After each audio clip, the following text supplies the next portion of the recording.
We continue from the 2024 Scouting Combine in Indianapolis. Joining us now, the brand spanking new general manager of the Los Angeles Chargers, Joe Hortiz. How does that sound to you when you hear somebody say the general manager of the Los Angeles Chargers? I don't really give it much thought, in all honesty. It's cool, I guess. I mean, it's what you work for, but it probably sounds more exciting to my family, and I think that's what makes it exciting for me. How proud my family is, my parents, my wife, and my kids. I'll get texts from Jennifer, my wife, all the time. That the boys heard this and saw that. So, wow, the checks are bigger, honey. Yeah, no. It just it's better now when the team is 0-0 too. Sure, it is. Yeah, absolutely. How long has this been brewing with Harbaugh? How long have you known Jim? I mean, obviously you knew John. Yeah. Right. We all kind of felt like maybe this was going to go to somebody that Jim knew. Yeah. So how long has this been in the works here? I guess if the plan was in place the day we met, I guess. Jim, I knew Jim before John. He was our quarterback in Baltimore my first year there, and he beat me up on the racquetball court a couple times. But I got to know him through John. But it was just a conversation. Jim's always been on my list, along with some other coaches. Yeah. That I really wanted to work with. Right. And obviously, he felt the same way about me through the process, year in, year out. So I think we've always talked about the possibility of working together if he ever came back into the league, and if I ever got a GM job. I've always, when I've interviewed elsewhere, he's been at the top of my list. Yeah. So that call happened pretty quick once he got hired, or? No, they interviewed us separately. Yeah, separately. They were kind of working down both paths, and I think we both identified ourselves as the two guys, and I think the connection makes it sense. Really easy. Right. So yeah. You mentioned something that we always talk about, that general managers scout players and they scout coaches. Yeah. That all your time that you spend scouting, you're paying attention to who are the coaches that I think I could work with. And there's a misconception, I believe, about Jim Harbaugh, dating back to some of the stuff that happened with the 49ers. He's hard to get along with. I say baloney. He's competitive. Yes. He's a coach. Right. He wants to win. Right. If you got a problem getting along with a guy who wants to win, you got You're the problem. You're the problem. Absolutely. I mean, that's the thing. That's what we do this for, right? We're in this business to win football games and to build a winner and build a consistent winner. And if you have a problem with somebody's way of doing it, I mean, he's competitive and he's curious and he's going to ask questions and he's going to challenge. But that's what leaders do. And he's going to win. Yeah, and he's going to win. But that's what leaders do. They're trying to get the best out of everybody, and that's what he does. And I'm fired up about it. Don't let the powder blue fool you. Don't let it. They got to put that on a T-shirt and sell it. I would buy one because he said that in his introductory press conference. Yeah. Don't let the powder blue fool you. It's perfect. Yeah. What you come from the Ravens? We know the culture; it's special there. Yeah. What is the culture? What is it? What are you going to instill into the Chargers? What is it all about? Like a theme that you kind of I think if you listen to Jim and John, I think they both learned it in the culture and the environment they grew up in. Okay. But it is about the team. That is true. And I was with John for 16 years, and you felt that, and that just permeates through the building. It's not just the 53; it's the whole building, and you feel it. Everyone's involved, everyone's pushing in the right direction, and it's to win. So, certainly you want mentality and a toughness. That is the goal. We want a tough physical team. Yeah, sure. That's what we want to build, and want the guys to relish in being that. That's what we expect. Yeah. You being from Baltimore to Harbaugh, it better be tough. And we're going to play physical. defense too now, all right? Whoa, we're going to play defense too, Okay. But no, it's really a team. It's really about the team, caring about one another and pushing each other to be great. What's like, we see Harbaugh, he's kind of uncomfortable in interviews, right? He wears the khakis every day and does all that. What's something that you were surprised to learn, or something we don't know about him that you think people would find interesting? He's very curious. He is very attentive and curious. He listens. He's a great listener. He thinks fast. Yeah. And he goes. Right. But he's always, the energy is awesome. But he really does listen, hears you, and then has a good question and hey, well, what if we did it this way? The curiosity is great, Okay. And so makes you think, and so it's a lot of fun. Right. He and John seem to be a lot alike. Gets back to what we were talking about. You got a winner. Yes. You find a way to work with him and coexist with him, not run him off. What's the biggest way the two guys are different? I'll probably need time. To really assess that and give you a good answer. I think Jim's probably got just a little bit more energy. And again, it's because he's new and I'm new, so maybe we're just feeding off of each other's energy. Because John's energetic as well, you know.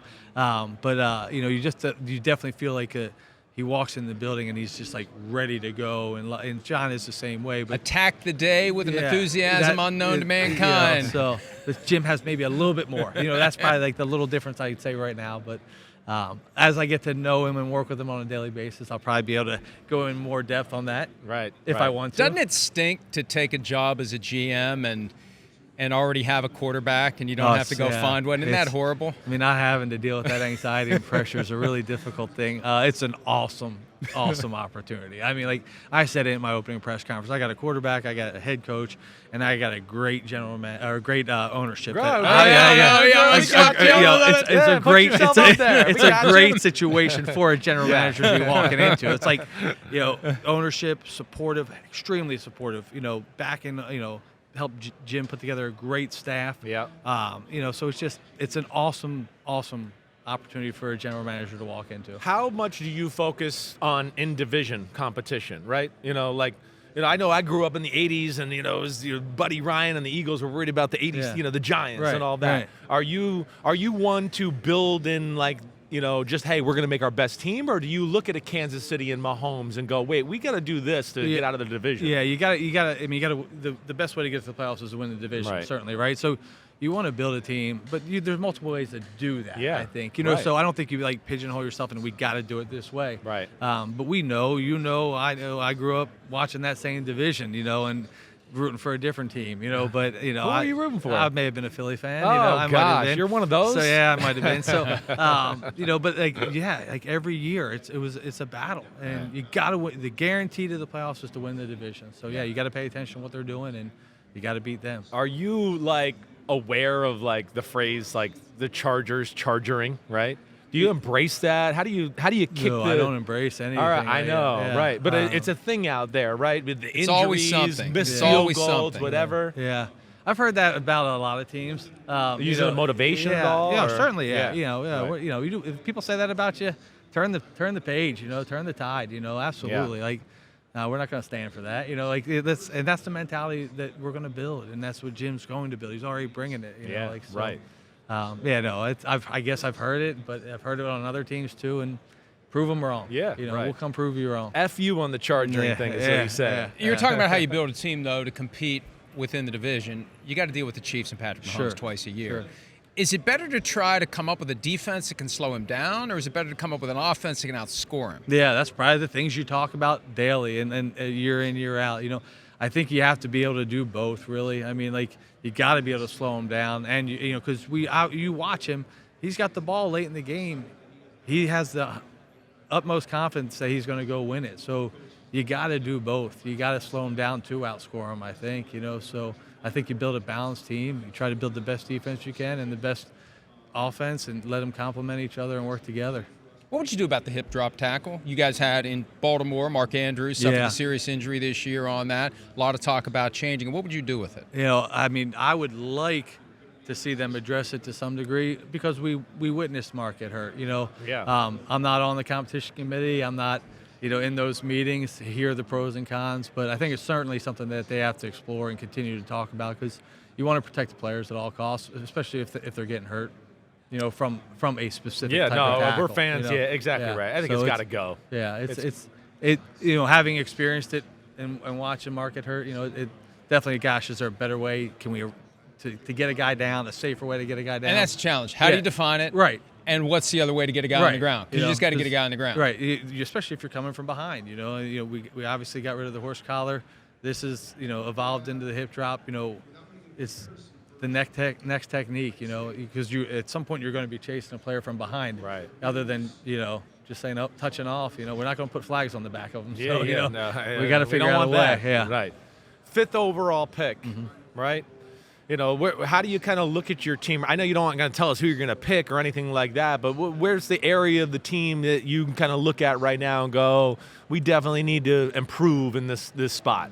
Yeah, so with the 5th overall pick, you're thinking all right, it really is the best player available. You can take. Yeah, gotcha. Obviously we have a quarterback, so I don't want to get run out of town and take a quarterback 5. I won't even make it the opener. But no, you take the best player available, because you're never ever one player away. You know, that's something Ozzie told me a long time ago. And then you always have till, you know, the games don't start being played till September. So if you get a chance to take a special player at 5, you take that player. And then you work from there, you know, and so.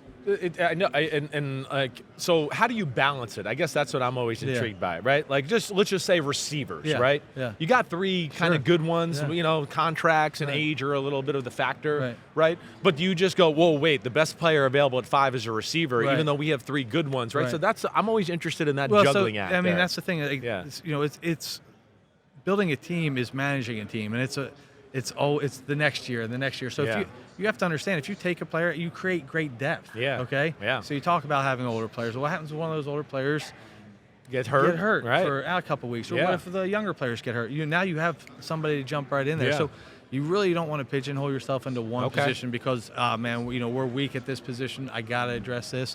I don't think that's the smart way. That's not the way I was raised. Okay, that's interesting. That's cool to hear. Because you got to have depth all around. I think the best teams can overcome injuries, you know, and how do you build depth? You're not afraid to add depth. Yeah. What's your favorite Jim Harbaugh saying?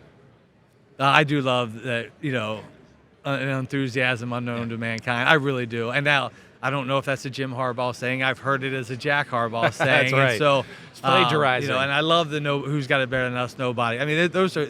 But the attack the day with an enthusiasm unknown to mankind is a great saying. It's just such a basic, you know, we get so caught up in analytics and X's and O's and numbers, but it's about pushing buttons on people to get them to want to try to do more than they're capable of doing. Right. And Jim Harbaugh can do it. Absolutely, 100%. He's proven to do it.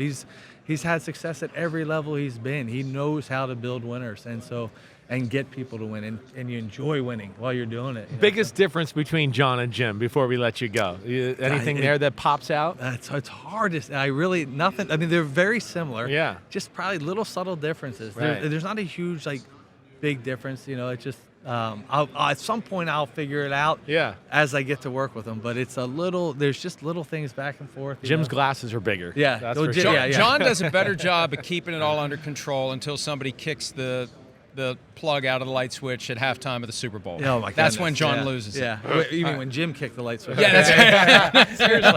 Yeah. Joe Hortiz, thank you so much. Congratulations on the new gig. We'll have plenty Appreciate more here from Indianapolis next.